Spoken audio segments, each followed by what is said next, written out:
Muchas gracias a vos, Guillermo, por venir también. La línea que venimos siguiendo de inclusión, exclusión, pertenencia,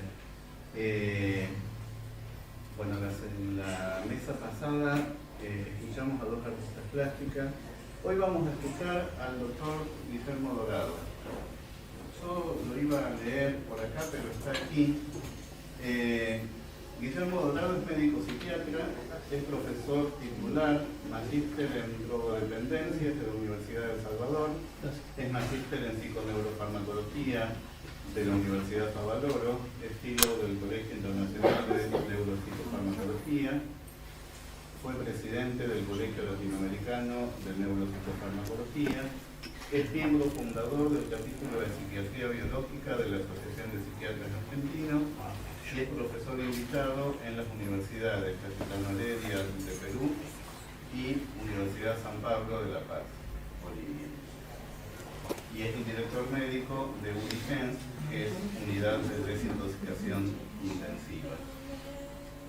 El contexto es una clínica del límite y bueno, los dejo con el doctor.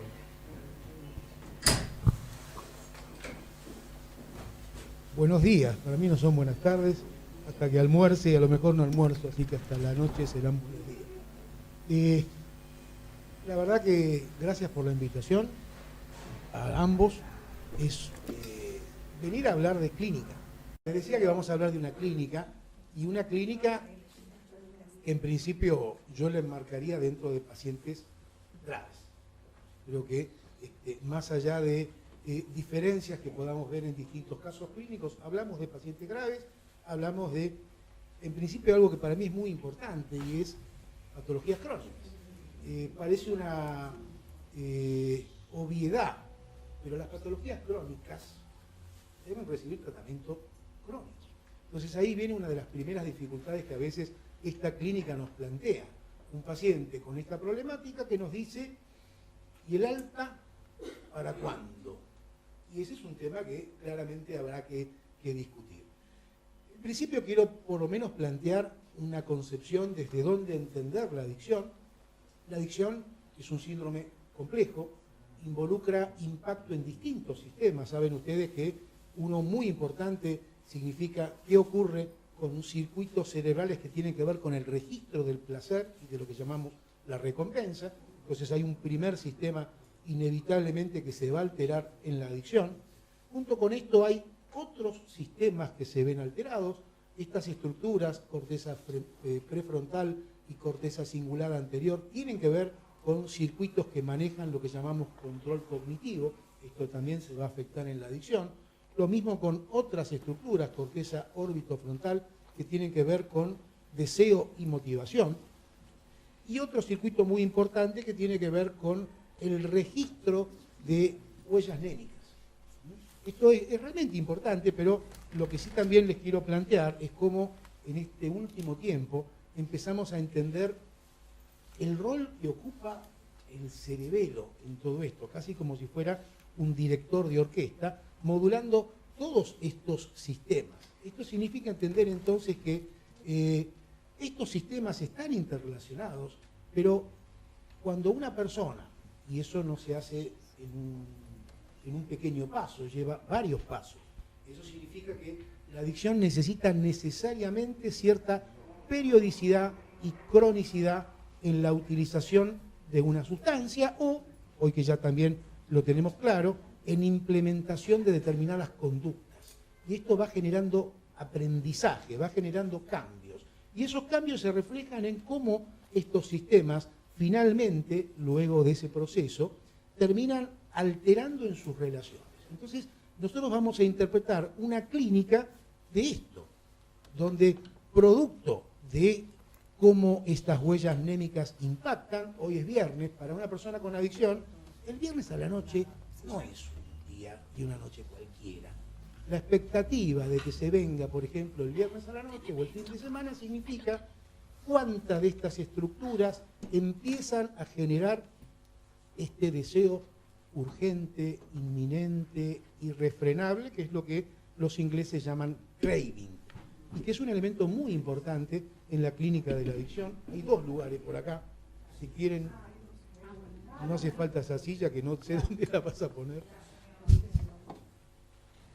Entonces, entender que adicción significa cambios neuroplásticos que no se instalan inmediatamente y que va a depender un poco de la vulnerabilidad individual, cuánto tiempo es necesario para que se desarrollen esos cambios neuroplásticos.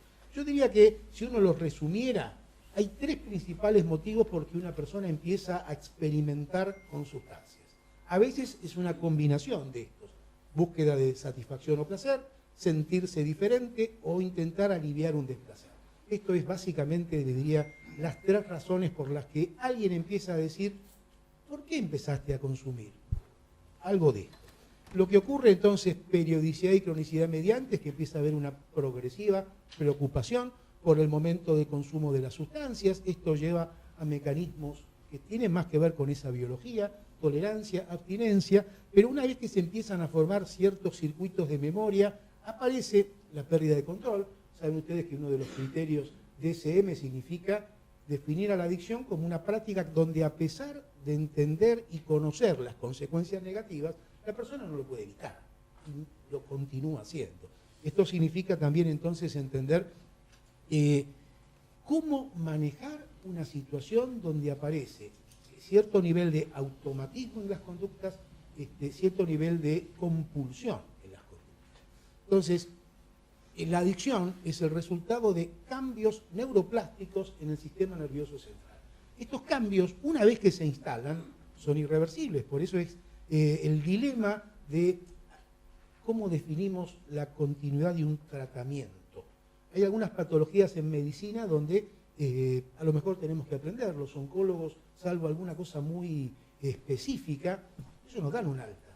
Recitan a sus pacientes mensual, trimestral, una vez al año, pero con el concepto de no podés interrumpir el cuidado y en muchos casos tampoco el tratamiento. Tal vez tengamos que pensar, entonces, más allá de la presión, hablábamos recién con Adrián de, bueno, también nos cruza, y más a ustedes, las famosas obras sociales.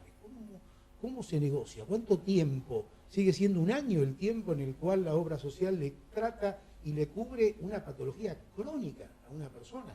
La medicina por lo menos entendió que tratar crónicamente las patologías crónicas es más barato que no tratarlas, porque las complicaciones de no tratarlas son más caras. Pero tal vez nos toca a nosotros empezar a alzar un poco la voz para que se entienda por qué los tratamientos no deben tener una fecha de finalización.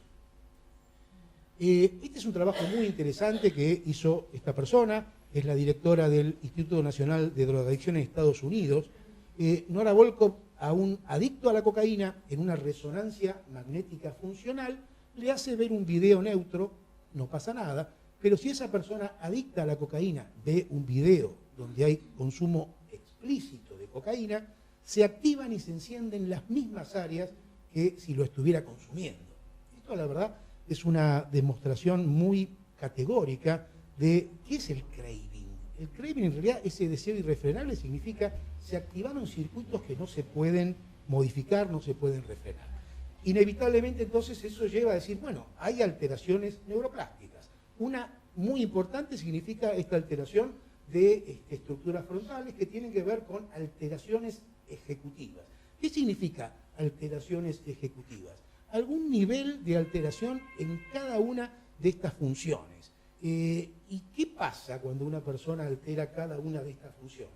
En principio se va a alterar su toma de decisiones, y su toma de decisiones en muchos de los pacientes graves que tratamos no solo significa cuánta abstinencia podés sostener, cuánto tiempo podés estar limpio, sino qué tipo de decisiones, vamos a ver más a modo impulsivo, toman en el día a día y en lo que significa el control de su vida.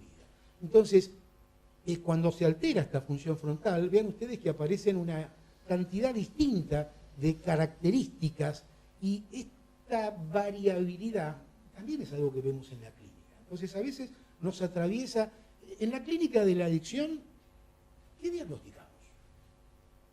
Diagnosticamos conductas, diagnosticamos estructuras, diagnosticamos Esto es un tema discutido.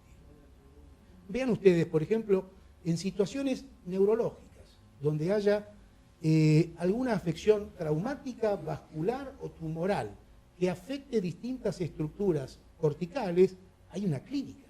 Entonces, pero si yo tengo un problema tumoral en la región órbito-frontal, voy a tener conductas impulsivas y un perfil antisocial. Sí.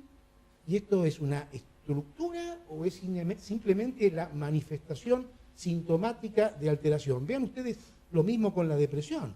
Si se alteran estructuras corticales y aparece depresión, esto es una comorbilidad. El paciente tiene dual diagnosis. ¿Es un paciente dual porque tiene depresión y adicción o lo tenemos que conceptualizar de otra manera? Entonces ya hace tiempo yo tuve suerte, digamos, de formarme durante muchos años con Kalina, más allá de si Kalina es una persona cuestionable o no cuestionable, para mí clínicamente una persona que la equiparaba cuando recién hablábamos de Fernández Mouján. Esa gente que clínicamente es para escucharla, más allá de que uno comulgue con algunas cosas sí o con otras cosas no, pero que clínicamente tienen experiencia. Entonces, hay cambios en el funcionamiento cerebral, esos cambios a veces se confunden y se establecen diagnósticos comórbidos. Hoy, por ejemplo, hay un auge de diagnóstico de déficit de atención con hiperactividad. Y ese es un tema discutido. Pero muchas veces significa que a alguien se le ocurre, bueno, si tiene un diagnóstico de hiperactividad con falla atencional, el tratamiento es una anfetamina. Pero si vos le das una anfetamina a estos pacientes, ¿vos sabés qué pasa? Y vos sabés que estos pacientes, a lo mejor, vos le diste un Concerta y ellos lo muelen y se lo aspiran. Yo siempre me acuerdo cuando hace unos cuantos años había puesto un muy bonito consultorio muy cerca de la esquina de Santa Fe y Callao. Yo con mi consultorio, y en el baño puse un Glade. ¿Por qué? Es un baño. Hasta que vino un paciente y le dice, doctor, sí, hay un Glade en su baño. Sí, pero nosotros lo aspiramos. Bueno, gracias por avisarme. Dejé que los olores entonces reinaran cuando tenían que reinar y aprendí que no. Entonces uno aprende todo el tiempo de lo que uno piensa e indica en un sentido, muchos de estos pacientes lo usan en un sentido distinto. Entonces es un temita de ese diagnóstico de comorbilidad con la hiperactividad, como vamos a ver. Justamente si hay cambios neuroplásticos, por lo menos mi conceptuación de esto es, estamos hablando de estadios clínicos, entonces el paciente puede tener cuadros ansiosos, depresivos, impulsivos, psicóticos, y eso no significa establecer un diagnóstico, por ejemplo, de comorbilidad con esquizofrenia. Lo mismo con los trastornos de personalidad, pero si aparece conductas antisociales, por ejemplo, eso es un diagnóstico de un trastorno de personalidad, porque si la evolución marca que eso que veíamos en un momento retrotrae, entonces ya claramente eso no era un diagnóstico de un trastorno de personalidad. Veíamos conductas que impactan en un modo de funcionamiento y mucho tiene que ver entonces con este impacto, como vamos a ver. Y para mí, muy importante el tema de la esquizofrenia, porque muchos de estos pacientes que en algún momento en su evolución hacen un síntoma psicótico, muchos colegas ya diagnostican esquizofrenia, eso significa tratamiento con antipsicóticos, y si el antipsicótico tiene impacto cognitivo, que inevitablemente lo va a tener, y este paciente no es un esquizofrénico, como en la gran mayoría no lo son, eso significa iatrogenia, porque le estamos dando algo a alguien que en realidad ahora lo necesita, la semana que viene no, o el mes que viene no. Este es un paciente que lo sigo viendo. Acá se hizo un examen que es una tomografía de emisión de fotón único, es un SPECT. El SPECT significa administrar al paciente glucosa que está marcada con un trazador. Esta es una imagen de un SPECT normal, esto es un corte transversal, donde en la máquina también hay cortes sagitales y cortes coronales. Pero lo que se observa, por ejemplo, en comparación con la imagen normal, es que hay áreas del cerebro donde el trazador, que en este caso es glucosa marcada con un compuesto centellante, no se capta. Entonces, esto no significa que no le llega sangre, significa que el flujo de la glucosa administrada no está llegando. Esto significa que el cerebro frontal de esta persona no está trabajando en su capacidad. La misma persona, 1 año y medio después, muestra una muy buena recuperación de su capacidad a nivel del funcionamiento del lóbulo frontal. Este es un paciente que ahora no lo veo, pero lo seguí viendo durante muchos años. Y como tenía OSDE, yo le podía pedir un espectro. Y nunca mejoró más que esto. Entonces significa que no hubo en la evolución de este paciente una restitución ad íntegro.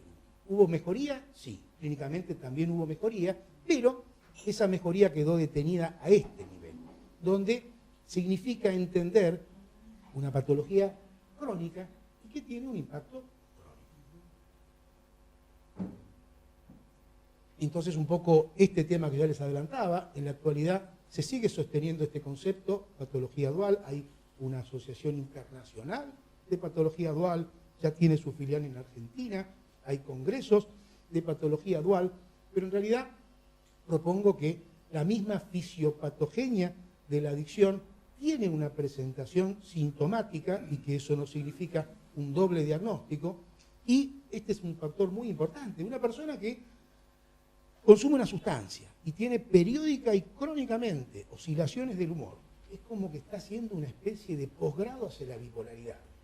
Y este funcionamiento, donde hay variabilidad anímica, episodios depresivos, episodios hipomaníacos o maníacos, empieza a instalarse. Y una vez que se instala, significa tratarla, por lo menos farmacológicamente, de una manera similar a como tratamos la enfermedad bipolar. Y les adelantaba, mucho cuidado con los síntomas psicóticos y cómo uno entiende y trata esos síntomas psicóticos, que es claramente más desde la perspectiva de entender un espectro bipolar con síntomas psicóticos que no es para nada ni parecido ni lo mismo que la esquizofrenia.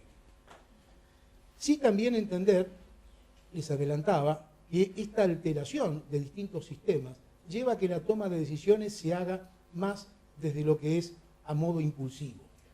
Y esto es lo que hay que tratar de contrarrestar. ¿Cómo hacemos?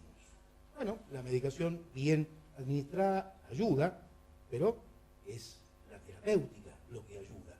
Y en este tipo, por ejemplo, de intervenciones, que muchas veces, por lo menos para lo que era un enfoque psicoanalítico ortodoxo y clásico, eran intervenciones casi inadecuadas.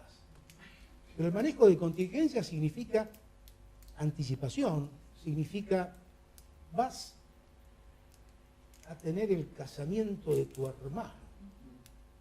Tenés que ir. ¿Qué vas a hacer cuando venga el mozo con el champán que a vos tanto te gusta?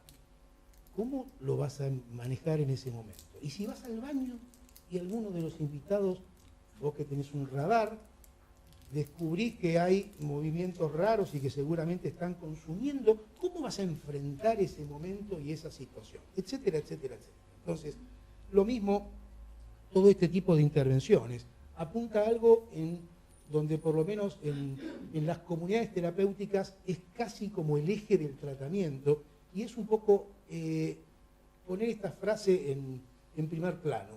La demora en el reforzador corrige la expectativa de refuerzo que siempre está aumentada en adictos. ¿Qué quiere decir esto? ¿Puedo ir? No. Espera, todavía no estás en condiciones. Pero no me dejás déjame que lo pienso. Pero ahora me lo estás pidiendo cuando yo te tengo la llave puesta en la puerta. Sabes que ahora no te puedo contestar. Que no es el momento para darte una respuesta. Mañana nos sentamos y lo hablamos. Entonces, esa demora en el reforzador empieza a tratar de forzar un cambio en esto. Siempre me acuerdo de un paciente que, y en esa época se acuerdan la película de Woody Allen, donde él veía a la mamá en el cielo. Entonces le decía, mira, me la iba a mandar y me apareciste en tu cara diciendo, y yo dije, no, hijo de puta, no me lo quiero bancar, y no lo hice. Bueno, qué bueno que este paciente empezó a pensarse en una capacidad de anticipación y de freno, si ustedes quieren con la cara prestada o llámenlo como ustedes quieran, pero entienden el punto al que voy. Vamos a ir a este otro tema, que significa que es el espectro impulsivo-compulsivo. Definimos la impulsividad como la incapacidad o dificultad para detener el inicio de acciones. Esto tiene un correlato de estructuras biológicas que no es nada casual que contemplen casi el mismo circuito que tiene que ver con el circuito de recompensa. En cambio, definimos la compulsividad como la incapacidad o dificultad para terminar acciones que ya están en marcha. Esto está hipotéticamente entonces centrado en otro tipo de circuitos, que tiene que ver con un, si ustedes quieren, en la vieja acepción de los anatomistas, una localización más dorsal, más hacia atrás. Pero vean ustedes que hay distintos trastornos, donde por ejemplo aparecen las adicciones, aparece el juego, aparece lo que hoy ya muchos hablan de adicción a la comida, no hablan de obesidad, como situaciones que comparten una clínica donde la impulsividad y la compulsividad están presentes y donde aparecen estos mismos cambios neuroplásticos. Entonces, vean ustedes, por ejemplo, muchos de los cuadros donde hablamos de TOC o de espectro TOC cursan con espectro impulsivo-compulsivo. Las adicciones, no solo a las sustancias, sino también a algunos hábitos como las compras, internet, o estas que ahora aparecen con el celular, etcétera, tienen que ver con espectro impulsivo-compulsivo. El déficit de atención, la manía, tienen que ver con espectro impulsivo-compulsivo, lo mismo que con otras conductas, por ejemplo, orientadas hacia la esfera de la sexualidad. Y esto implica entender cómo en esos mismos cambios neuroplásticos empiezan a aparecer alteraciones. Vean ustedes que cuando aparece lo compulsivo, aparece ya una alteración en lo que significa la plasticidad con ese circuito órbito-frontal.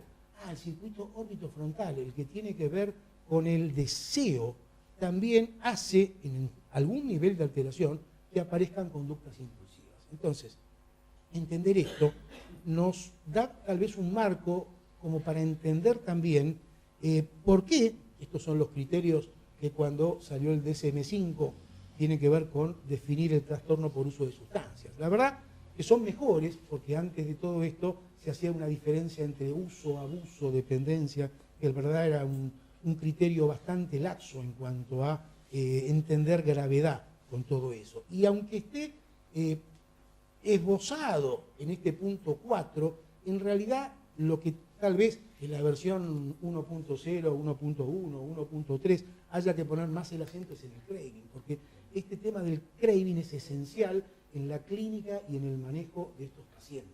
Y uno no solo debe tratar de intervenir farmacológicamente, sino terapéuticamente en ese aspecto. El deseo compulsivo y el anhelo irrefrenable por el consumo, a pesar de saber que me voy a meter en un lío, a pesar de saber que voy a tener problemas, a pesar de saber que es riesgoso, etcétera, etcétera.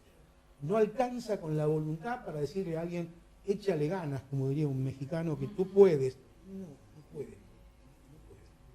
Entonces sí, también esto muy rápido, poner el acento en el cerebelo. ¿Y por qué el acento en el cerebelo? Vean ustedes, este es el cerebelo. Con ustedes, el cerebelo. Si lo comparan, por ejemplo, con el volumen de lo que es el encéfalo, y es mucho menos volumen. Sin embargo, en este poco volumen está el 50% de todas las neuronas del sistema nervioso central. ¿En serio? Sí. Mira vos, acá, medio chiquito, casi a flor de piel, ahí atrás, solo protegido por 1/3 de la calota craneana, porque después casi está expuesto. Ahí está el cerebelo. Entonces siempre supimos que el cerebelo tenía que ver con movimiento, equilibrio, pero lo que ahora sabemos es que interfiere o coordina, más que interferencia es la palabra, otras funciones y tiene que ver con procesos cognitivos complejos, habla, afecto y emoción. El cerebelo está conectado con todo el sistema nervioso central, a partir de un paquete de fibras, que son estos pedúnculos, y su función entonces, como dice acá, es elaborar respuesta. Elaborar respuesta, quédense con eso. No solo significa respuesta motora, significa respuesta. Se conecta entonces con todo el sistema nervioso central, sobre todo, muy importante, con áreas asociativas corticales y con estructuras subcorticales, donde, por ejemplo, hallamos el circuito de recompensa. Y las funciones más nuevas conocidas del cerebelo tiene que ver con el contenido emocional y la toma de decisiones, como vamos a ver. A diferencia del cerebro, que tiene circunvoluciones, el cerebelo tiene láminas. Entonces se explica que tenga tantas neuronas, porque como son láminas y son mucho más finitas que esas circunvoluciones, por eso se entiende. Ok. Igual que el cerebro también tiene estructuras más antiguas filogenéticamente en la línea media, y la evolución, igual que el cerebro, ha marcado el desarrollo de estos lóbulos laterales, que es lo que se conoce como cerebro-cerebelo.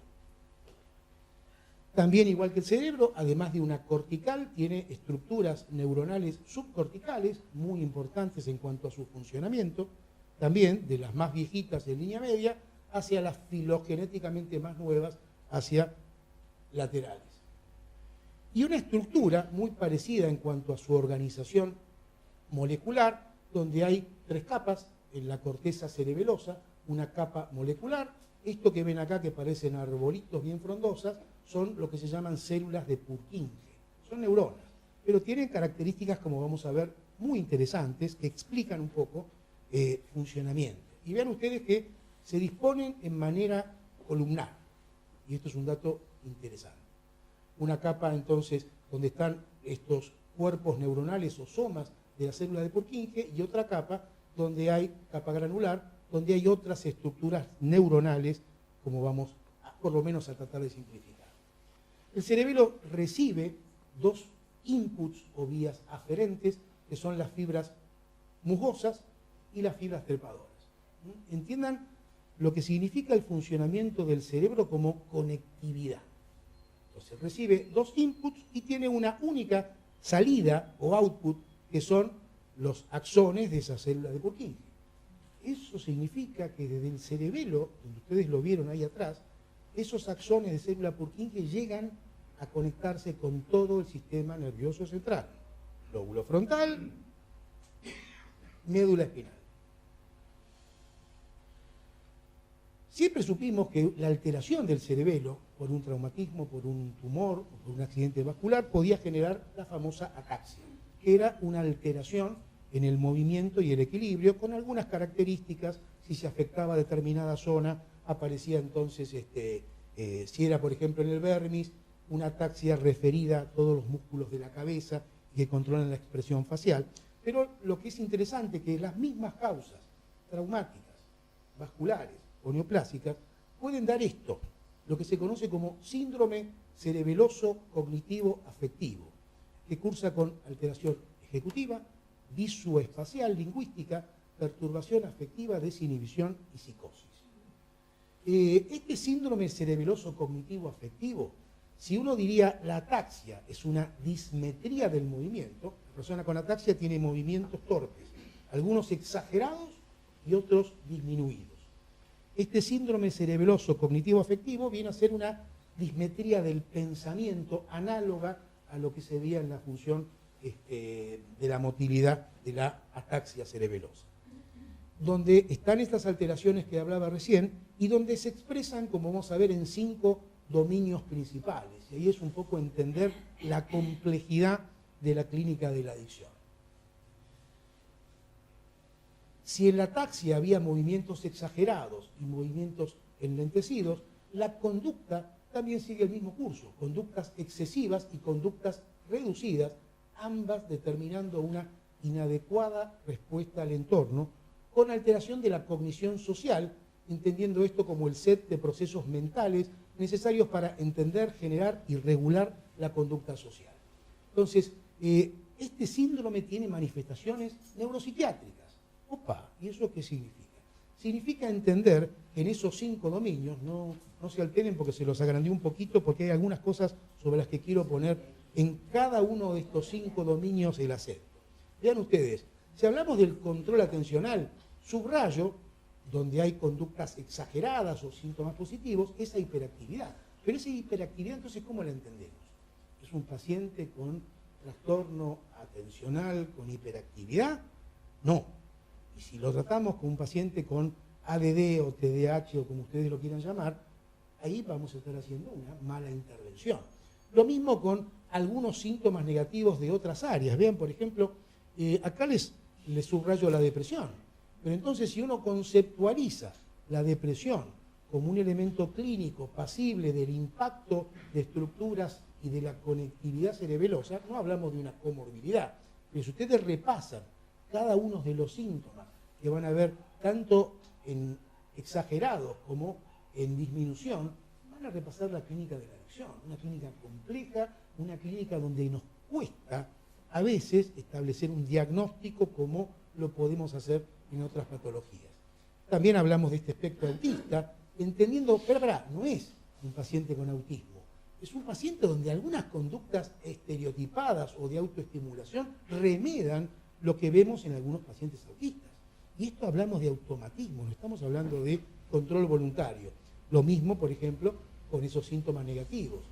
¿Y qué pasa con algunos síntomas positivos que uno diría, bueno, tipo alucina o delira, es psicótico? No, mirá, no necesariamente. Entonces, empezar a entender que muchas de estas características no definen una estructura.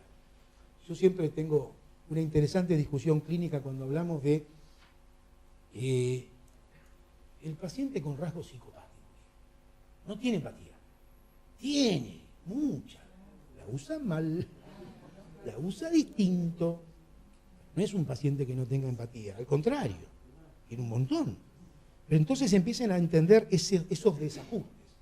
Lo mismo entonces con esta tendencia a episodios de ira, agresión, irritabilidad y la misma dificultad. ¿Por qué tomaste esa decisión? ¿Por qué hiciste eso? Si eso no era tuyo. No, escúchame. Es de la casa. Sí, es de la casa. Pero le vendiste los electrodomésticos a tu abuela. Y realmente no hay un registro de adecuado o inadecuado. Hay una compulsión. Entonces, volviendo un poco a tratar de resumirles en una difícil tarea, ¿este cerebelo es tan importante? Aparentemente sí. Les decía entonces que recibe 2 inputs, fibras fundamentalmente musgosas y trepadoras. Estas fibras empiezan a interactuar con neuronas. Acá tiene la célula de Purkinje. ¿Por qué tendrá tanta dendrita? Esto es el cuerpo, esto es el axón y estas son las dendritas. Y aparentemente para interrelacionar con otras estructuras. Bueno, estas son las de Purkinje. Decía antes que la única eferencia del cerebelo es esta, el axón de la célula de Purkinje. Son GABAérgicas. Eso significa entonces que el cerebelo solo tiene una salida GABAérgica. ¿Saben ustedes? El GABA es un neurotransmisor inhibitorio. ¿Y eso modula tantas cosas? Sí, ahora se los explico. Hay otras células, por ejemplo, llega esta fibra musgosa, está en más oscurito, y hace contacto con estas neuronas que son las granulares. Tienen axones que se disponen en paralelo, como los cables de teléfono. Mira vos, ¿qué hacen estos axones? Y contactan con distintas columnitas, por ejemplo, de dendritas de Purkinje. Empieza a haber como una conexión. Y aparecen estas otras neuronas. Estas neuronas o células de Golgi tienen axones ascendentes, descendentes y... ¿Por qué esa morfología? Para su conectividad. Y hay otras neuronas que disponen sus axones en forma horizontal. Contactan con distintas columnas de células de Purkinje. Empiecen a entender la complejidad de esto. Otras neuronas, algunas son estimulantes, otras inhibitorias, que de alguna manera entran en una compleja red de interacción. ¿Para qué? Acá tienen, por ejemplo, lo que se llama el glomérulo cerebeloso, que es un punto donde empieza a haber conexión de axones de unas neuronas con dendritas de otras, y en definitiva, ¿para qué? Para generar patrones de aprendizaje. El cerebro lo que hace finalmente es generar patrones de aprendizaje. Cuando muchos de nosotros aprendimos a manejar, no había coches automáticos y teníamos que hacer ese jueguito difícil con el embrague y el acelerador. Y a algunos les salía de una y a otros no, y a otros les costaba. Hasta que ese movimiento se volvió automático. Que se haya vuelto automático significó un aprendizaje, y ese aprendizaje fue posible gracias a esa conectividad cerebelosa. Que yo hoy a la mañana haya podido, mientras leía el diario, que sigo conservando una linda costumbre para mí, y tomaba mi café con leche, yo no estaba pensando, agarro la taza, tengo que poner el dedo pulgar y el índice para agarrar el asa de la taza, y mientras hago así, inclino un poquitito la taza a la cabeza y no me chorrié nada. Fue automático. ¿Por qué? Ese movimiento muy complejo necesitó un aprendizaje para volverse automático. ¿Se entiende hasta acá? Ok. Después, más allá de alguna controversia y alguna grieta, nunca estuvimos lejos de las grietas, acá en esta época tampoco, dos neurofisiólogos decían, no, pero se generaba por un mecanismo, no por el opuesto, ganó Albus. ¿Eso qué significa? Que el cerebelo es una estructura de aprendizaje. Significa que aprender significa empieza a haber sumatoria de circuitos. Para aprender una conducta determinada se empiezan a sumar circuitos hasta que eso se instala y se aprendió.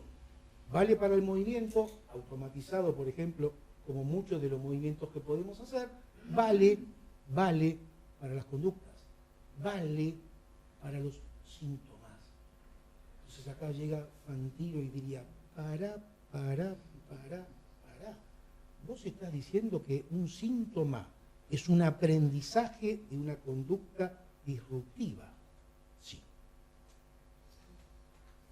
Entonces vean ustedes, en un preentrenamiento hay un estímulo y una respuesta, pero mientras hay una sucesión de experiencias, llamémoslo entrenamiento, finalmente el resultado es diferente.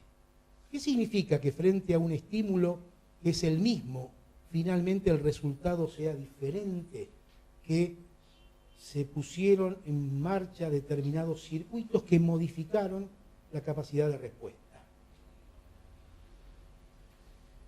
La única salida del cerebelo es GABAérgica, eso es un neurotransmisor inhibitorio. ¿Cómo puede ser que esto module tantas cosas si es inhibición? Igual que un código de barra, gente, ni más ni menos que esto, es un código binario. Imagínense el funcionamiento haciendo bips, no es lo mismo bip, bip, bip, que bip, bip, bip, y así ad infinitum. Esto significa entonces, esta modulación cerebelosa es importante y nos abre también una puerta muy interesante para posibles tratamientos alternativos.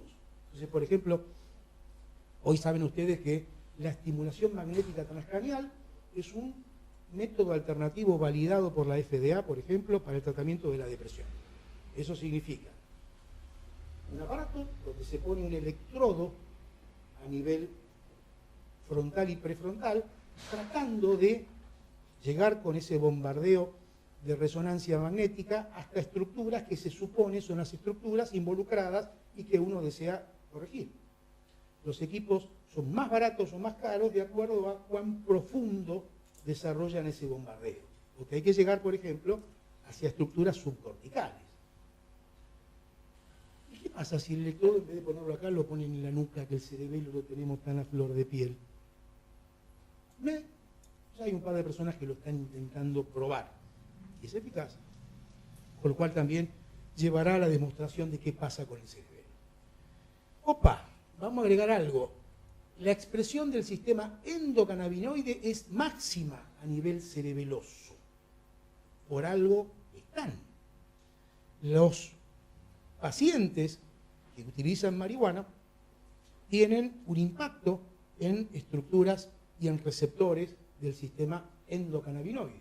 Opa, hay receptores, por ejemplo, a distintas capas, más allá de roles endocannabinoides, etc. Pero significa también entender esto. Localización de CB1, por ejemplo, a nivel cerebral, y cómo cambia la expresión de CB1 en personas que utilizan marihuana.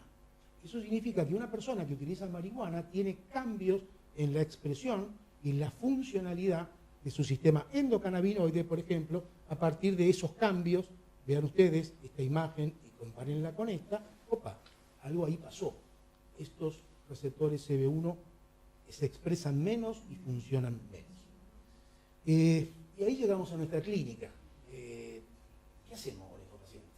En principio, generalmente, primera gran disyuntiva, son pacientes que se los puede tratar ambulatoriamente o necesitamos internarlos. Ahora vamos a ver criterios, por lo menos que yo sostengo como criterios para la internación. Pero a veces, cuando hay riesgo, sabemos que la única alternativa es una clínica psiquiátrica y no es un buen dispositivo para tratar una adicto. El paciente transgrede, está sobremedicado y normalmente se siente el rey, entre otras patologías.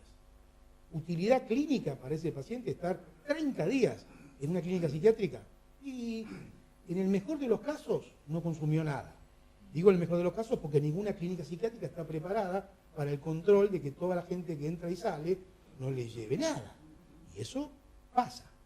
Entonces, bueno, a veces es inevitable porque hay riesgo y el dispositivo por lo menos más adecuado cuando es necesaria la internación, como por lo menos rápidamente lo voy a tratar de resumir, es la comunidad terapéutica. Lo mismo con lo ambulatorio. El tema clave acá, ¿hay proyecto o no hay proyecto? Si no hay proyecto es muy difícil que un paciente se recupere. ¿Cuánto tiempo lo tenés que tener en un dispositivo de tratamiento por todos esos riesgos si no hay proyecto? ¿Alcanza? Vos lo tenés de 9 a 21. ¿Y a la 21 qué pasa? Si no hay controles, no hay proyecto, es muy difícil. Entonces, esta es una primera dificultad. Acá tienen por lo menos lo que para mí se podría establecer como criterios de internación, donde la peligrosidad para terceros es un elemento, no es el más importante. Yo pongo en el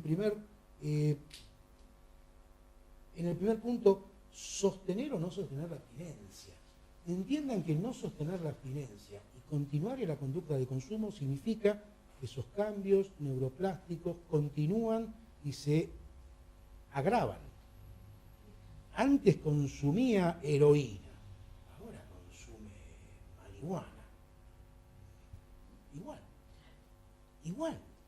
Entonces, ¿qué criterio uno establece para decir, no, está mejor? No puede salir del circuito de consumo, no tiene silla, ni nada. Sold out significa, pongamos el cartelito.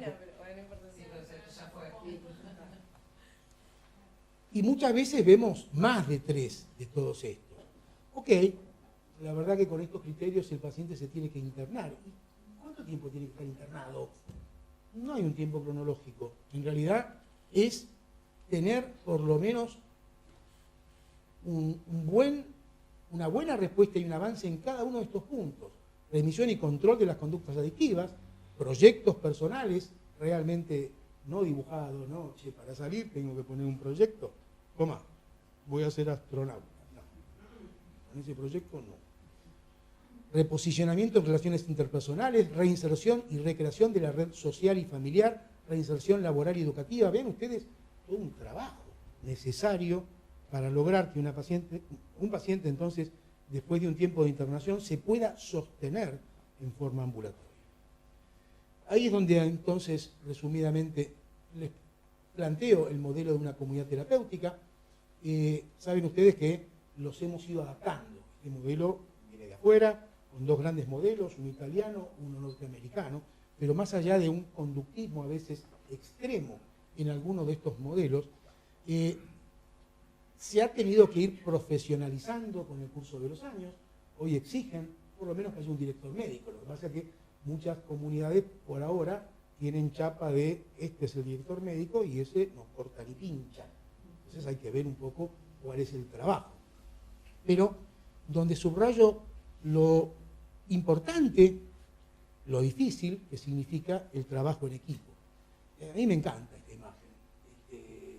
Porque a veces, yo no sé qué piensan ustedes, después lo charlamos en la ronda de intercambio, no tenemos formación de trabajo en equipo, la mayoría. Tenemos una formación individual. Y a veces, equivocadamente, nuestros narcisismos se ponen en juego en el trabajo en equipo. Yo soy el terapeuta individual. Vos haces grupo, ¿no? Sí. Pero, si no hay equipo, ¿cómo se lleva adelante una tarea? Más allá de qué rol te toque jugar en ese equipo. Es difícil. Eso significa entonces, por lo menos en una institución de internación, tener muy pautado un cronograma de actividades, tener muy pautado que más allá de los espacios formales de tratamiento, terapias individuales, grupos, talleres, hay otros espacios donde uno debe intervenir. Porque si uno no interviene y el paciente sale de un grupo y se pone a hablar con el otro, ¿te acordás cuando fuimos a consumir? Y se empiezan a activar y aparecen entonces vía esos circuitos de memoria cambios conductuales que tienen que ver con estar puestos, colocados. Entonces, eso significa cómo se interviene en el manejo del tiempo libre, cómo se interviene en progresivamente dar responsabilidades sabiendo que no están a la altura.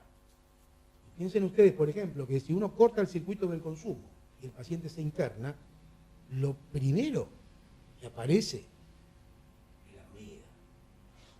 Esto es transgresión permanente. Esto es, pero ustedes me dan de comer esta porción. Sí, me quedo con hambre. La verdad, sí, pero es suficiente.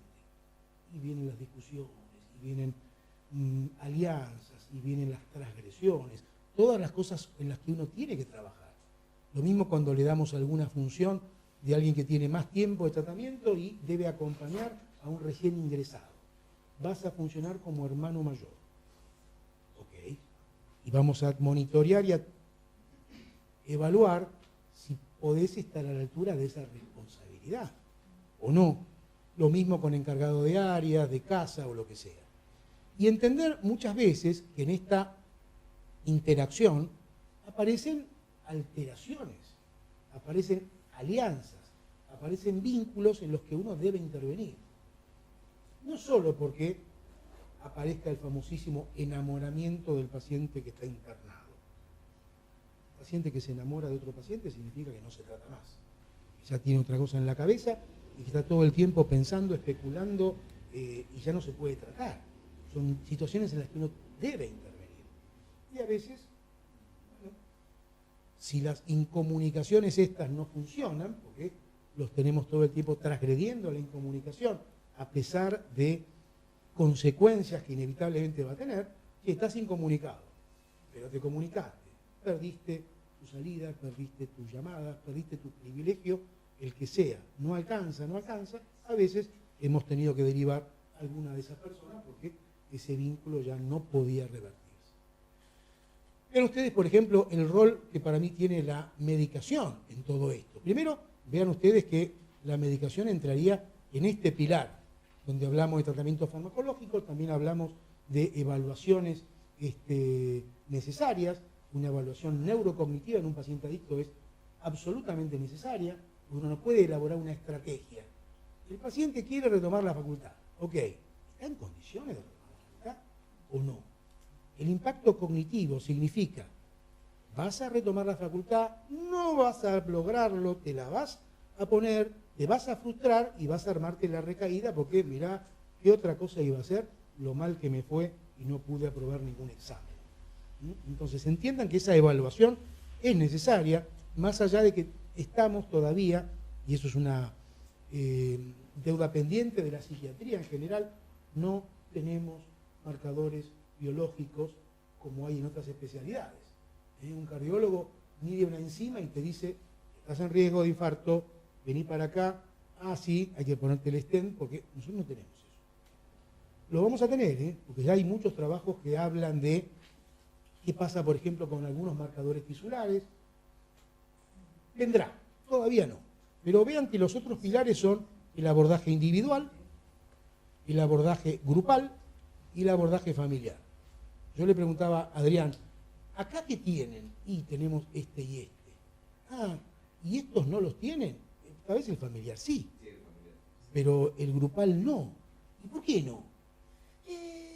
Lo estamos revisando. Más o menos fue tu respuesta final. Ok, la verdad que es una excelente herramienta más, pero eso no significa que aún teniendo las 4 herramientas terapéuticas podemos garantizar nada, porque hablamos de patologías graves y hablamos de pacientes difíciles, crónicos, refractarios, y que en realidad uno tiene que construirlos como pacientes muchas veces para que sean pacientes. Y al principio es todo un trabajo, donde sobremedicación no, hay que contener a alguien, no es con la sobremedicación, manera habitual en una clínica psiquiátrica.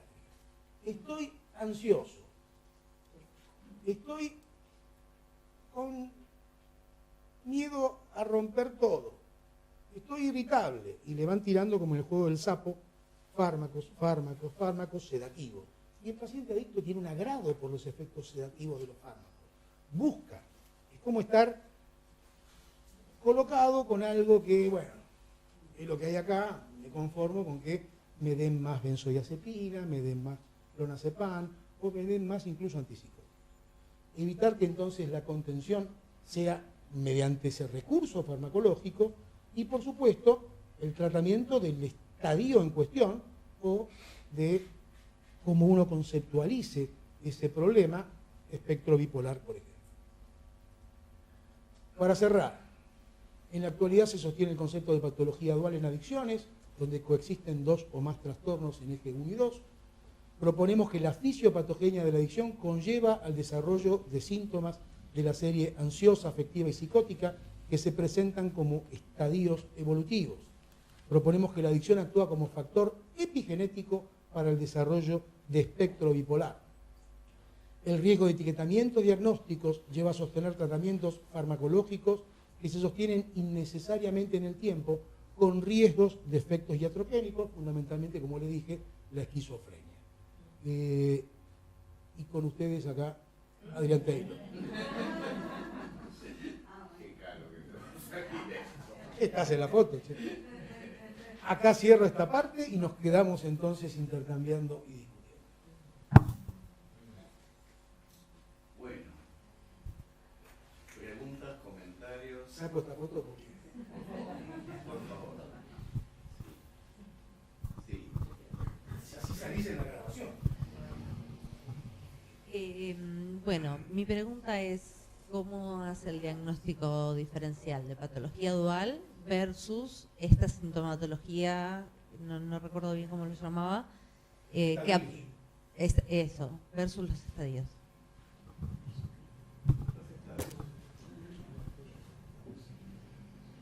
No existe la patología dual para mí, entonces no tengo que hacer ningún diagnóstico diferencial. ¿Hay elementos depresivos? Sí, pero no como parte de un diagnóstico de comorbilidad, como algo presente y esperable dentro de distintas manifestaciones clínicas. ¿Eso debe recibir un tratamiento específico? Sí, pero por ejemplo, si uno entiende un momento de depresión, no es lo mismo que lo entienda dentro de lo que es la depresión, que lo entienda dentro de lo que es la depresión bipolar, que son tratamientos absolutamente distintos, por lo menos desde lo farmacológico, y tal vez te diría con alguna estrategia terapéutica también, pero yo creo que es una construcción esto de la dualidad y que en realidad encasilla los tratamientos, los atomiza, los fragmenta y no nos da ninguna ventaja. Pero bueno, es una posición mía. Pero no puede ser antes de la... Para que salgas de la afirmación tenés que hablar ahí. Un paciente antes de comenzar con la adicción que haya tenido, que tenga esquizofrenia o bipolaridad, Sí. y después, y entonces... Eso es una patología dual. Sí. Eso. Perdón, incluiría en la pregunta de Lili que vos estás mostrando a alguien que se presenta con el consumo. ¿Cómo llega? Con un consumo impulsivo y compulsivo. Déjame aclarar dos cosas. En tu observación, es cierto, es difícil establecer un porcentaje en la práctica clínica, pero te diría que son los menos. ¿Puede haber algún psicótico que consuma sustancias? Claro que sí. Tabaco, o marihuana o lo que sea. Pero la mayoría de los pacientes que nosotros vemos y que se diagnostican como duales no son esos, son otros. Entonces, ¿cómo llega? Por esas tres razones. Sentirse distinto, buscar el placer o aliviar un displacer. ¿Por qué algunos experimentan y no quedan pegados? Y otros experimentaron y quedaron adictos. No hay una respuesta, pero tal vez la clave esté justamente en la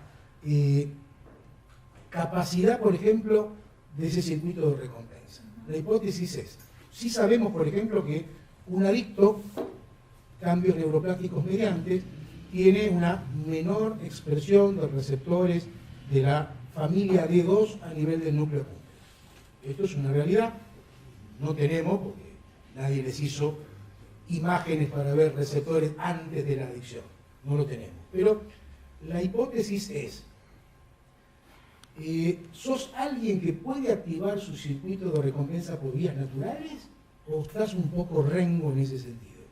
Si estás un poco rengo en que tu circuito de recompensa se active por vías naturales, podría ser que en contacto con algo, y solamente con ese algo, lograste experimentar placer y sentir, te pueda dejar más pegado. Lo que sí, por ejemplo, es una observación interesante es cuando un adicto tiene una buena evolución, empieza a interesarse por cosas que no tienen que ver con el consumo. Eso significa, su circuito de recompensa volvió a funcionar con los reforzadores naturales. Empezaste a disfrutar de una sobremesa, empezaste a disfrutar de un encuentro, una vacación, cosas que en algún momento para vos no tenían ningún significado, las dejaste de hacer y ahora las estás recuperando. Tal vez en eso pueda estar un poco la clave de tu respuesta, Adrián, pero la realidad es que no se sabe. Explicar cuáles son las formas naturales de activación del circuito de recompensa, porque quizás no todo el mundo sabe cómo se activa un circuito de recompensa que no sea Está bien, con consumo. lo hacemos, pero preguntarle a ustedes, ¿qué ustedes disfrutan? ¿Y de qué disfrutan? Y disfrutan de los logros, disfrutan de la actividad física, de la actividad sexual, el agua, la comida, son maneras naturales en las que se activa el circuito de recompensa. Ahora, si hablamos de adicción a la comida, ¿qué? Tenés un problema en ese circuito de recompensa porque necesitas sobreestimularlo, por ejemplo, con comida, etc. Entonces, sí es un rasgo evolutivo importante que uno observe, propicie, fomente formas específicas de activación de ese circuito de recompensa y que a veces no lo pueden hacer. Entonces ahí viene un poco ese esfuerzo por lograr que el paciente planifique, organice un fin de semana, lo organice de una manera adecuada, porque es común que alguien que, bueno, vas a tener tu primera salida este sábado de 12 a 18. Y el sábado de 12 a 18 ellos planificaron ir a comer, ir al cine, jugar un partido de fútbol y visitar a la abuela. No te da. Y si uno no interviene de una manera más precisa en cómo tratar de planificar esas actividades, no va a haber, por supuesto, ninguna gratificación, va a haber frustración y va a haber más de lo mismo. Entonces, eso es parte, y te diría que es parte importante de cómo usar estrategias que tienen que ver con técnicas cognitivo-conductuales, claramente, y que valen, son necesarias. Digo porque a veces, no sé ustedes, pero se genera cierta grieta entre lo que significa un tratamiento psicoterapéutico profundo, llamémoslo psicodinámico, llamémoslo como ustedes quieran, de esas estrategias cognitivo-conductuales. Que funcionan, que las tenemos que incorporar, no por intervenir de determinada manera, vamos a renunciar a conceptualizar, comprender y entender lo que le está pasando a nuestro paciente. Pero tenemos que intervenir creativamente de forma distinta porque hablamos de pacientes graves. Entonces, eso nos pone en jaque. Y por lo menos para el psicoanálisis, la adicción demostró ser una patología refractaria. Esos pacientes no siguen las reglas que seguirían los otros pacientes. De todas maneras, La repetición la ven los pacientes, la repetición que sí, la ven los pacientes. pero repite, es no pueden parar de distinto. repetir. Y creo que era con vos el otro día que teníamos una charla que para mí fue muy interesante, donde, sí, pero Freud mismo implementaba alguna estrategia distinta para pacientes que la necesitaban. Se iba a caminar con este paciente. Y el encuadre, ¿qué hiciste ahí? ¿Cómo? Lo hacía. ¿Por qué lo hacía? Porque se daba cuenta que si no hacía otra cosa con ese paciente no podía funcionar. Entonces, creo que de eso se trata, de que podamos incorporar en una patología que nos desafía, que nos interpela, que podamos incorporar estrategias que sean distintas. Un poco también. Pero no solamente para pacientes adictos. Si querés salir en la película, tenés que hablar. Que no para pacientes únicamente adictos, vos tenés que implementar la salida del encuadre. No es una salida, pero entiendo que lo decís en el encuadre clásico. Bueno, un analista tiene que tener un semblante, así, semblante. Lo utiliza siempre. Depende de cómo se el paciente. Claro. Y así Tiene que tener muchos semblantes. semblantes. Claro, Es necesario uno por uno. ahí está. Sí. Es uno por uno. Nunca sabés que te va a entrar en el consultorio.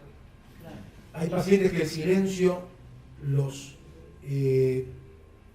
provoca en un buen sentido y hay pacientes que el silencio no va. Puede provocar un brote. Total. ¿Sí?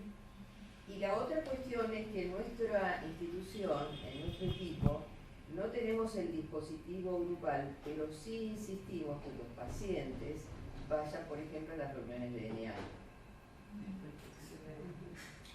Mira, es una herramienta que para mí también es útil, sabiendo que a veces es difícil, porque por ejemplo, los grupos de autoayuda los conforman las personas que en ese momento los conforman más allá de los lineamientos. Y esto a veces significa incluso interferencias, contradicciones. Hay algunos grupos de AA o DNA donde si venís acá no tenés que tomar decisión. Y eso pasa. Entonces, ¿o qué le pasa? Los grupos, por ejemplo, de AA o NA no son grupos donde se excluya a nadie. O sea, si vos venís totalmente dado vuelta, el grupo te recibe. Sí.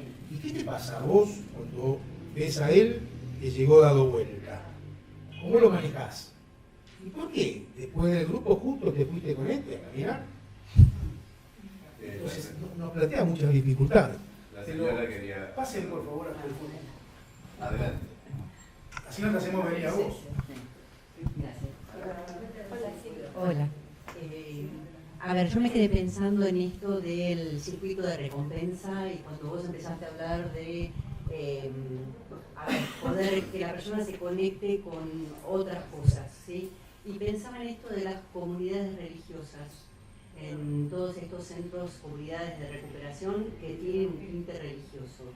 ¿Tiene que ver con esto? Sí, más allá de que, por ejemplo, no es la herramienta que yo manejo, a algunos les funciona. Pero hay muchas, eso es lo que digo, por eso lo asocié. Sí. Sí. Bueno, de hecho quiero volver un poco a lo que hablábamos del diagnóstico, me quedé con algunas dudas cuando te dijo, bueno, yo no creo que exista la patología dual. Como concepto de dos diagnósticos.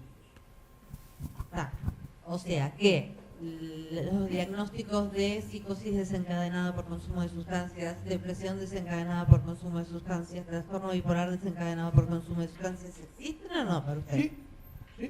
Y eso es una patología dual. Vos lo llamás así, yo no. Ok.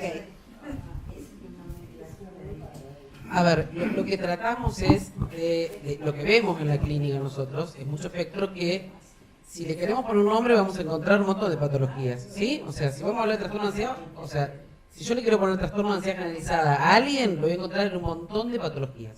Los síntomas como de muchos síntomas. De lo que se trata es de ver, digamos, cuál es el espectro de esto. Entonces, dentro, digamos, de un trastorno por adicción, vas a ver, ¿sí? Dentro de esto vas a ver un montón de síntomas.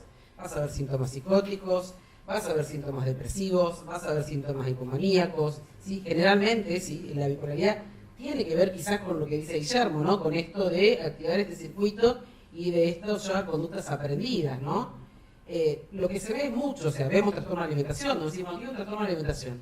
Entonces, ¿qué hacemos? El paciente que tiene 4 trastornos diferentes o forman parte de un mismo espectro, que lo vamos a ver, lo vemos, que es impulsivo, compulsivo, y depende en el lugar donde esté, lo va a manifestar de diferente manera. Un paciente, por ejemplo, que le sacase el consumo, ¿sí? Y que entra en lo que es un aplanamiento afectivo porque ya no está maníaco, vos qué decís, está depresivo. Es un aplanamiento afectivo. No hay un circuito de recompensa activado ya. Entonces, esto que vos decías, tratamos de activar el circuito de recompensa a partir de que ellos puedan empezar a encontrar el deseo por algo. No importa qué, querés vender estampitas de Gauchito Gil, te hiciste, bueno, vendelas. No importa qué. Pero eso, digo, lo que vamos a encontrar, como te puedo decir, patología dual, vamos a encontrar patología, le podemos poner un montón de nombres. El tema es, ¿para qué nos sirve? Para tratar, lo que tratamos es esto. Por ejemplo, lo que decía, o sea, bueno, acá hay una activación, hay un control desinhibitorio, ¿sí? Porque está alterado esto. Entonces, desde la medicación se ayuda a eso. Desde la terapia usamos todo lo que tenemos, o sea, todo lo que tenemos, quiero decir la formación, hablo de formación. En este sentido hay que poner un límite de lo cognitivo-conductual, ¿sí? En este sentido hay que interpretar al paciente. Pero cada acto que se hace, de lo que se trata es que sea un acto terapéutico que al paciente lo ayude, digamos, a poder identificar un límite que es lo que lo va a ayudar a estructurarse, ¿sí? A poder preservarse, a poder decir, no lo tengo que hacer a esto, ¿sí? O a poder identificar esos patrones que tienen impulsivos y compulsivos. Entonces, eso es un poco. Vamos a encontrar síntomas de un montón de cosas. Que te podemos decir que antes o después, por supuesto que un esquizofrénico puede consumir. No vamos a decir que no, ¿sí? Pero, bueno, no sé si un poco lo aclaré o no, pero es un poco al espectro. Por ahí, en relación con lo que dice Karina, pensar también tomando esta foto que mencionaba Guillermo, es con qué nos encontramos y qué marca cierta dirección. Bueno, una persona que tiene que volver a poner en juego sus emociones y sus sentimientos porque los ha suspendido. Es una persona que viene llena de culpa porque ha lesionado sus vínculos a todo nivel.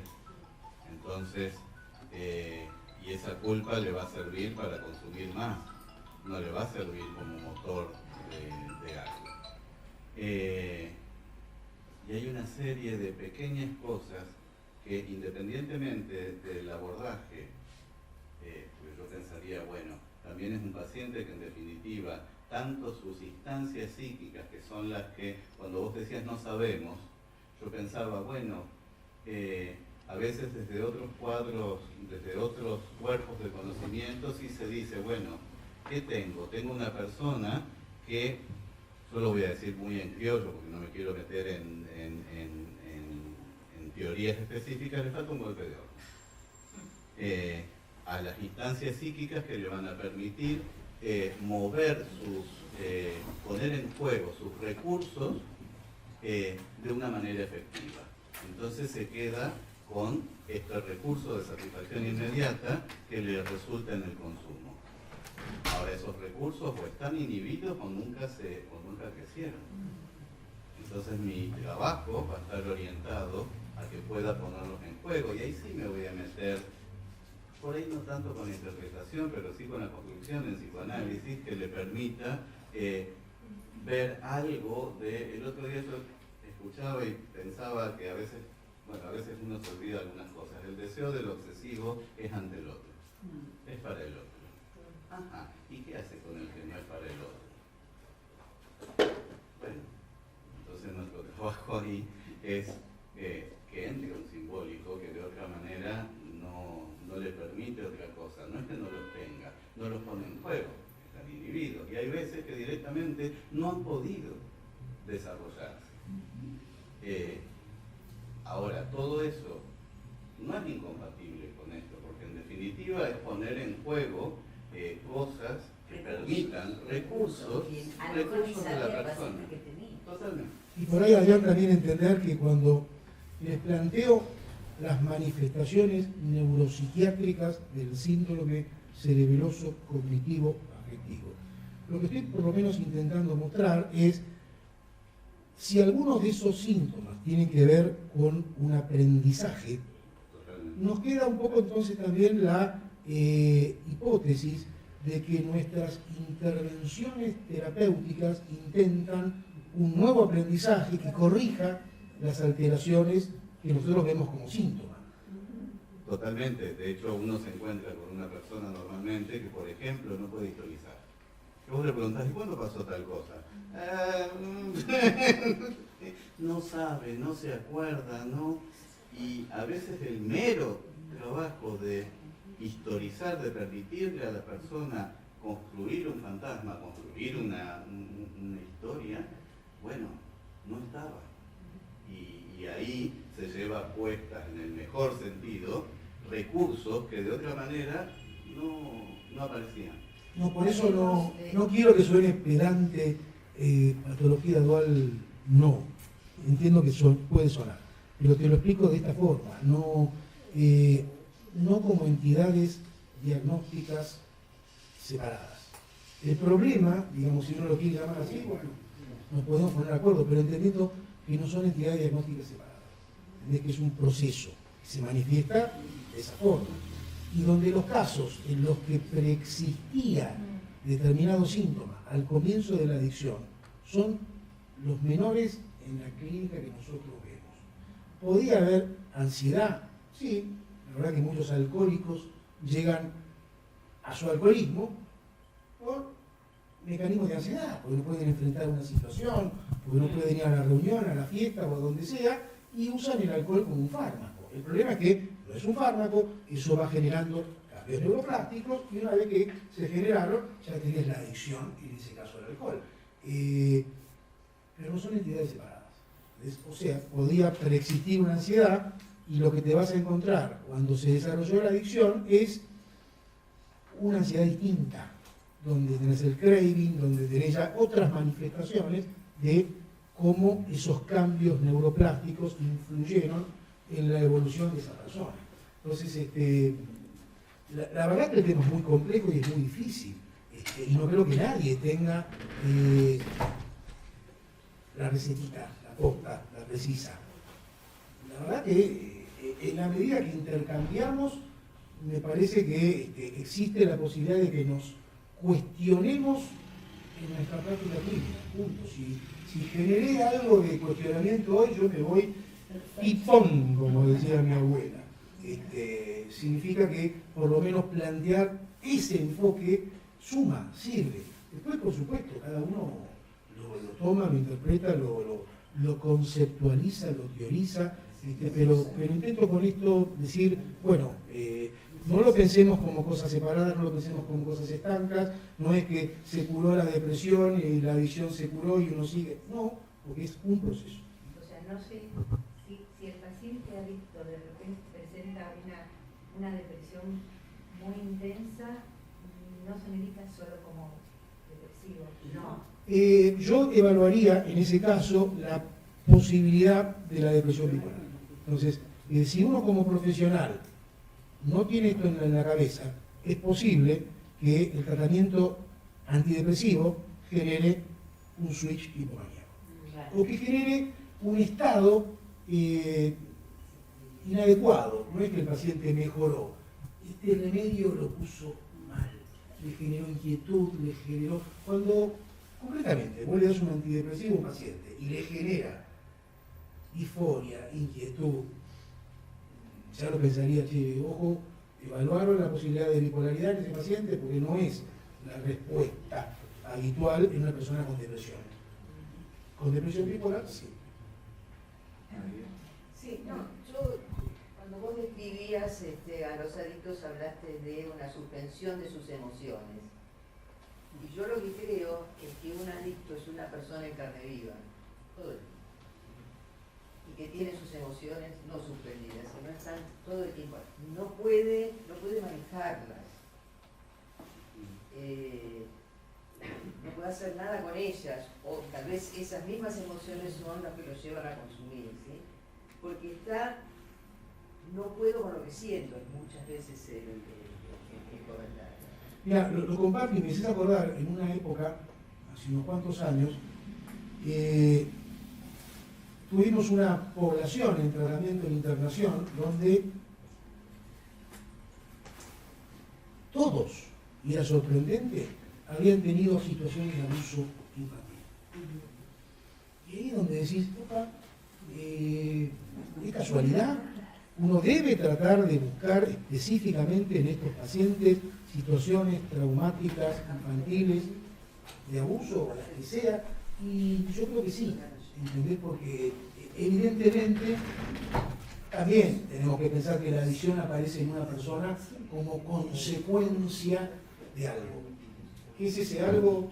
No sé, es muy variable, tenemos que verlo en cada caso, pero sí subrayo patologías graves, patologías que en su gravedad se lastiman y lastiman a su entorno, que uno no se debería quedar con la idea de, bueno, como dije antes, consume, pero ahora consume menos desaforadamente.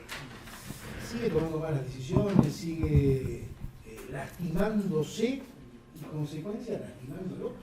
Entonces, quedarse con eso, como si entonces eso fuera un objetivo y un logro terapéutico, no. Y entender que es una patología crónica y que el tratamiento es crónico. Más allá si lo ven 2 veces por semana, una vez por mes, o llegan a un modelo de control una vez cada tanto. El concepto es, tenés que cuidar, no está dado de alta, y por lo menos yo sostengo que el plan farmacológico, con alguna atenuación, cambio, etcétera, es largo. Si el paciente lo puede escuchar, es muy duro, de por vida. Si no lo puede escuchar, vamos viendo. En esta casa mañana se fía, hoy no.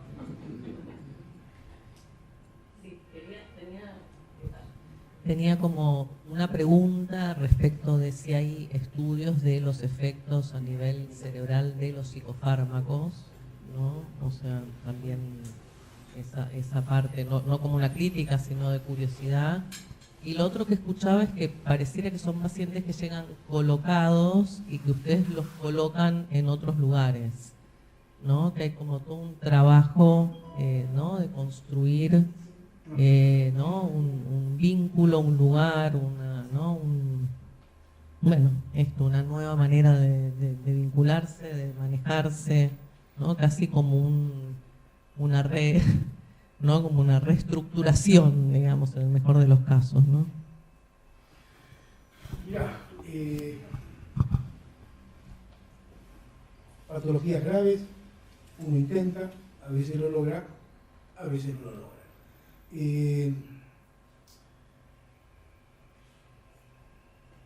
¿Hay una historia de mal manejo de la medicación de pacientes adictos? Sí.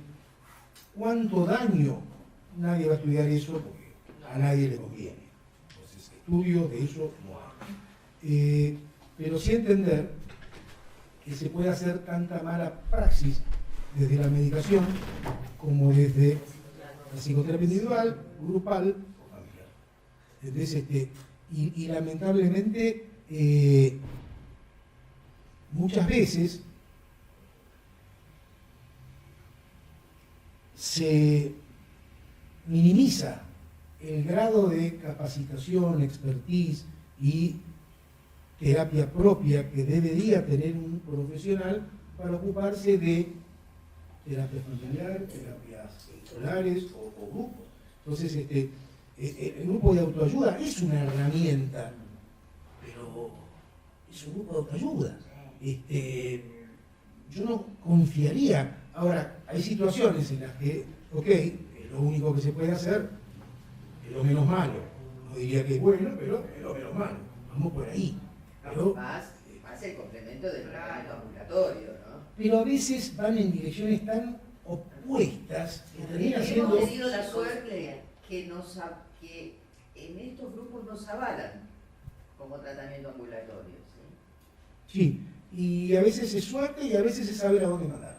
Porque, por ejemplo, el grupo de DNA que funciona en la iglesia de Beruti y Larrea es recomendable. Ahí lo coordina Nacho. Nacho fue un viejo paciente y la tiene clarísima y nunca se va a poner no a esto, todo lo contrario. Y a veces, como dijo un gran pensador, Usam, puede fallar. Bueno, los grupos de Acasuso nos avalan. Bien, otro buen lugar. Guillermo, Está claro que vine con gente de mi equipo porque soy una persona insegura. Sí quiero mencionar ahora, después que hable Karina, que te pediría para cerrar una pequeña reflexión en relación con lo que has mostrado y estas categorías, lo que se incluye, lo que se excluye, lo que excluye a las personas, lo que las incluye, ¿dónde? Por ahí. ¿Tienes tiempo? No. Bueno, un poco yo respondiendo a tu pregunta, ¿no? Que es algo que yo soy psicóloga, tengo formación psicoanalítica de la Universidad Nacional de Rosario, que debe ser una de las universidades más psicoanalíticas que hay. Amo el psicoanálisis, me gusta. Me formé en cognitivo también, me formé en sistémica también, porque desde lo personal trato de usar todas las herramientas posibles como para ayudar a un paciente, y si es un abrazo también. Entonces, con respecto a lo que vos preguntabas de la medicación, lo que uno viene viendo en la clínica, yo tengo 30 y pico de años de clínica, es que no sabemos y no podemos decir que está primero el huevo o la gallina, y no me quiero poner tampoco en ese lugar como profesional, porque ya no me gusta la separación entre salud mental cuando uno habla de salud mental. Para mí la salud es una sola, y sabemos que está atravesado por múltiples variables, no solo desde el momento, digamos, de que esa persona se concibe, desde la genética, desde la epigenética y desde todo lo que lo rodea. Es muy complicado decir esto es por esto o esto es por esto.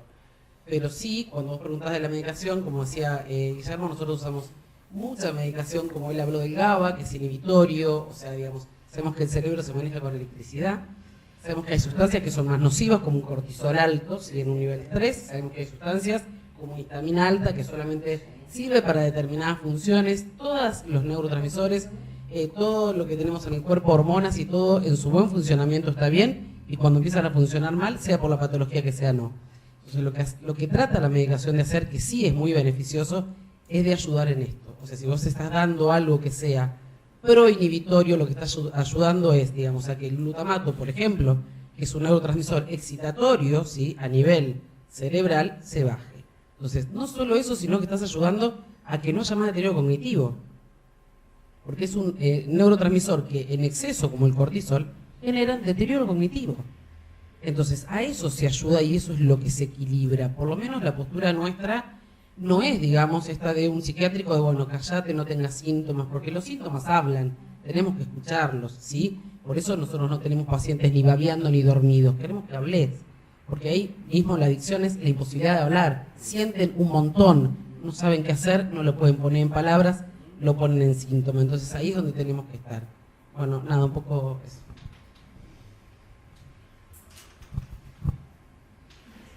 Preguntita. No sé cómo responder a tu pregunta, pero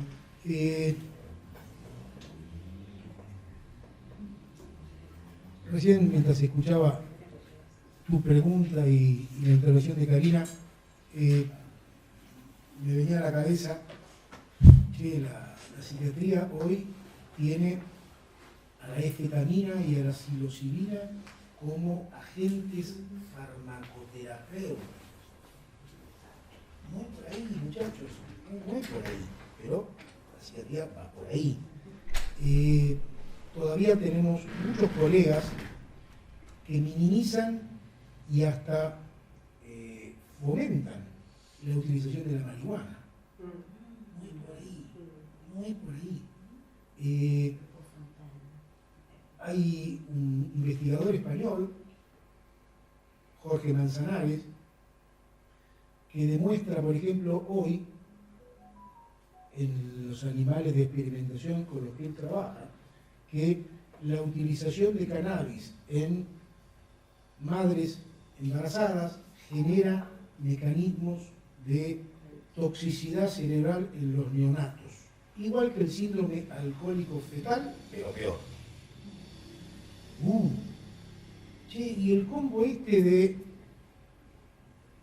propiciar el uso de la marihuana, que encima es antiemética. Entonces, si alguien tiene una persona embarazada con náuseas y vómitos y cree eso, le dice, podés fumar una marihuanita, una sola. Hoy sabemos que una sola copa de alcohol durante el embarazo puede generar síndrome alcohólico fetal de distinta gravedad. No es una cuestión cuantitativa, es cualitativa. Entonces, si nosotros minimizamos y con criterio inclusivo decimos, bueno, está la marihuana, ¿por qué no?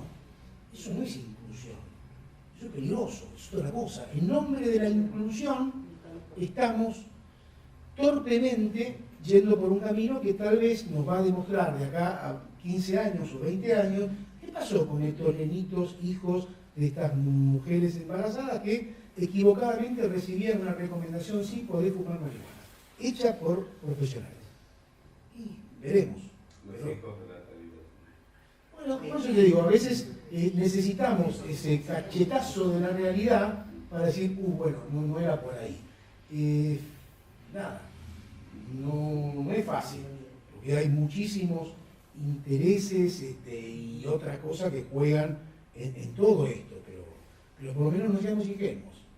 Y hoy la marihuana está instalada y muchos colegas no solo la recomiendan, la usan. Y si a mí no me está haciendo mal, ¿por qué no se lo voy a recomendar a este que es mi paciente? Y no sé si me está haciendo mal. ¿Vos hiciste una evaluación neurocognitiva? ¿Investigaste si esto te está empezando a afectar de alguna manera? Bueno, nada. Por ahora te diría... Pero es natural. Bueno, Guillermo, muchísimas gracias. Muchísimas gracias.